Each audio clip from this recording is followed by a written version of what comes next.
Hey guys, it's Hunter, welcome back to another video. It's official, P90 Juniors are back in style. When Gibson released their newest iterations of the Junior tributes, they set off a frenzy. The guitars started flying off the shelves, everyone wanted to try one, but priced at just under $1,000, while they are relatively affordable as far as the Big G is concerned, they're still out of reach for a lot of more budget-conscious musicians. Enter Thoman's house brand that's built a reputation for offering very affordable, inspired by designs. This is the Harley Benton SC Junior.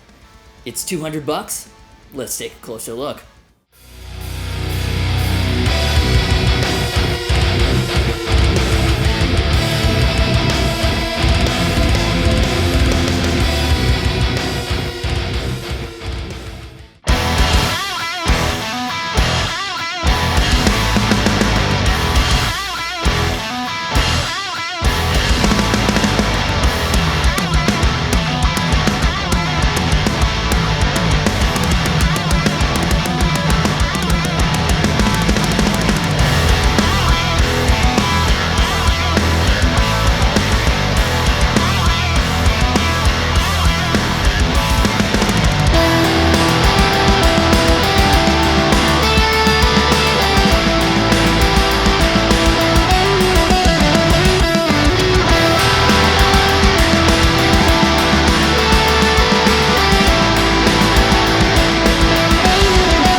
Before we get into everything, I want to give a shout out to Eric Hendricks and the rest of the amazing patrons. You guys are absolutely awesome for making what I do with these reviews possible. If you want to join the Patreon community as well to support the channel, as well as get bonus perks like MP3s and tabs for all the demo tracks, link will be in the description. Alright, so full disclosure to those of you that are new to the channel, I mentioned it in a lot of my other videos, I am on a non-exclusive retainer to design some Harley Benton guitars. This is not one of them. I had no hand in this whatsoever. They didn't even tell me it was coming out. I found it at TGU with the rest of the world. So right now, I am not Hunter the guitar designer. This is Hunter the YouTuber reviewing this guitar, and this entire job as a YouTube reviewer relies on honesty. So that's my philosophy when it comes to running this channel, and I hope that comes across in general without me explicitly saying it, because I hate virtue signaling. But anyways, I'm getting off topic. You're free to do with that information as you wish. And with that disclosure out of the way, let's get into the review. Oh, but actually, before we get into the review, make sure to hit the like button at any time if you're enjoying the video. When I remember to remind you guys the like counts are way higher, which actually really helps out. So, yeah.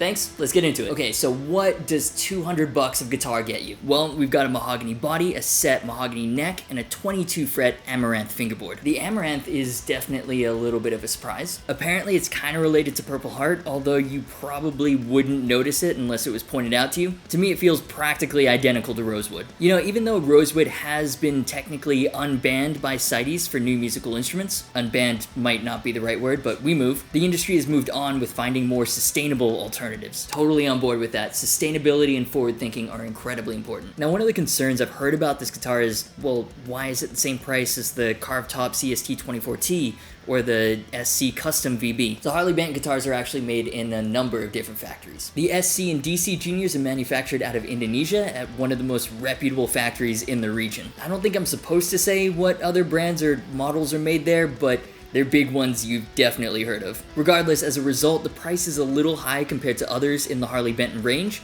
but so is the build quality. As soon as you pick it up, the difference is immediately noticeable. It's a very bare bones construction and the same in terms of features. Just as a Junior should be, the emphasis is on quality and playability. It's got a Korean-made Wusung wraparound. Saddles are all individually adjustable. It's a hefty amount of metal for that sustain, and unlike a lot of other wraparounds that pull forward too much, this one can get quite low. Low action is very important to me, so good call on this one. The tuners, they're kind of bad though. They look pretty cool, as in very appropriate for this guitar with the vintage style housing and small plastic buttons. So I was hoping they'd be good, but they just aren't. Some of them get stuck a lot, others are pretty jumpy. They just feel very cheap, which is unfortunate. That being said, I didn't have too much of an issue with tuning stability. The nut is actually pretty well cut, and the material feels decent as well. It's listed on the spec sheet as graphite, which I doubt is the case because it's white and not black. Maybe some sort of graphite composite, or whatever the heck Tusk is made of. Who knows? I mean, I'm sure I could ask, but all you need to know is that it's well lubricated and the strings don't get stuck. Alright, so I've got mixed feelings on the finish, and honestly, it's the biggest difference between this and the other Juniors that I've tried. And I don't mean the colors. The two options available right now are this vintage Sunburst with a black pickguard and black with a tortoiseshell pickguard,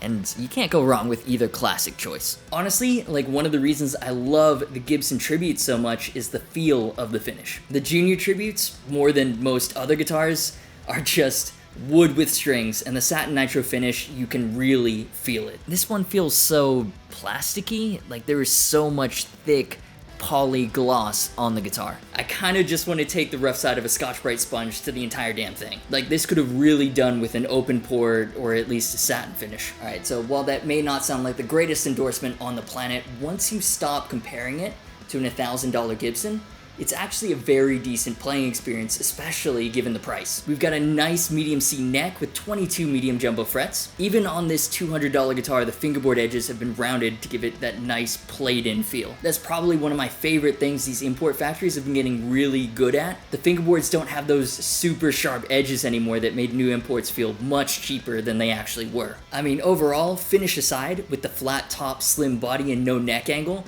it's your straight-up rock playing experience that makes Juniors so popular. It's also got a 12-inch fingerboard radius, which is very important for that authentic experience. I'm sorry, I'm all about running memes into the ground. But yeah, whether it's easier or whether it's from factory limitations, a lot of these import guitars have flatter fingerboards than the guitars they're inspired by. That's not the case here, and the SC Junior feels all the better for it. Now, one of the things I generally praise Harley Benton guitars on over other budget guitars is the setup. Since Thomann is one of the largest guitar distributors in the world, they have both the resources and the experience to provide a more consistent playing experience, even on the lower price guitars. All Harley Bentons are set up in Germany before being sent to customers all over the world. And while my other HPs have come ready to play right out of the box, this one needed a little bit of help. The frets were fine, although there were some tool marks on the side of the fingerboard, and the action needed to be raised slightly. Nothing too serious, although I've never had a Harley Benton that needed this much adjustment. But to be fair, that could totally be down to temperature and humidity changes between the two countries. Moving on to sound, the single P90 pickup is made by Roswell. It's the dog ear type, and here's what it sounds like running through my Marshall DSL 100H.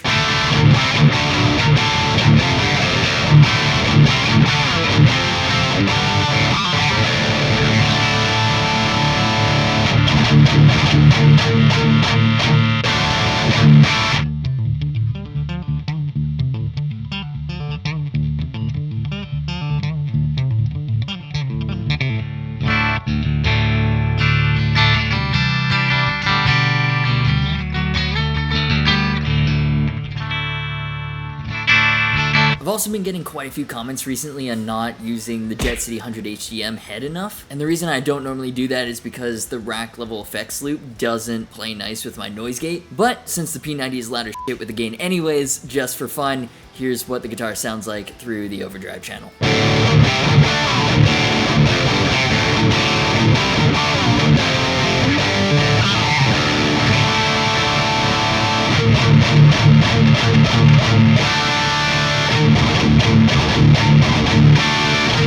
Honestly, the stock Roswell pickups are always kind of a weak spot for Harley Benton guitars. Like, a lot of the time the feel is of a more expensive guitar, then you plug it in and then it's like, oh yeah, I'm playing a $200 instrument. Compared to a Gibson P90 or the Seymour Duncan in the Old Glory I tried a couple weeks back, it's not even a comparison. But again, for the money, seeing as both those pickups are the same price as this entire guitar, it has the right tonality and gets you most of the way there, even if it's not quite as chunky or as throaty as a higher end P90. Personally, I'm a bigger fan of the soap bar look, and also if you're looking to swap them out, in general, there are more aftermarket options from like Seymour Duncan and DiMarzio, etc. for the soap bar style. That being said, there are still plenty of options for dog ears out there if and when you choose to upgrade. Alright, so this review is kind of a short one because, well, honestly, it reflects the simplicity of the guitar. I mean, you guys know my overall stance on Harley Bentons. Right now, I think they're setting the gold standard when it comes to lower price guitars. It's difficult to make a good guitar under 300 bucks, and it's always going to be a bit of a dice roll.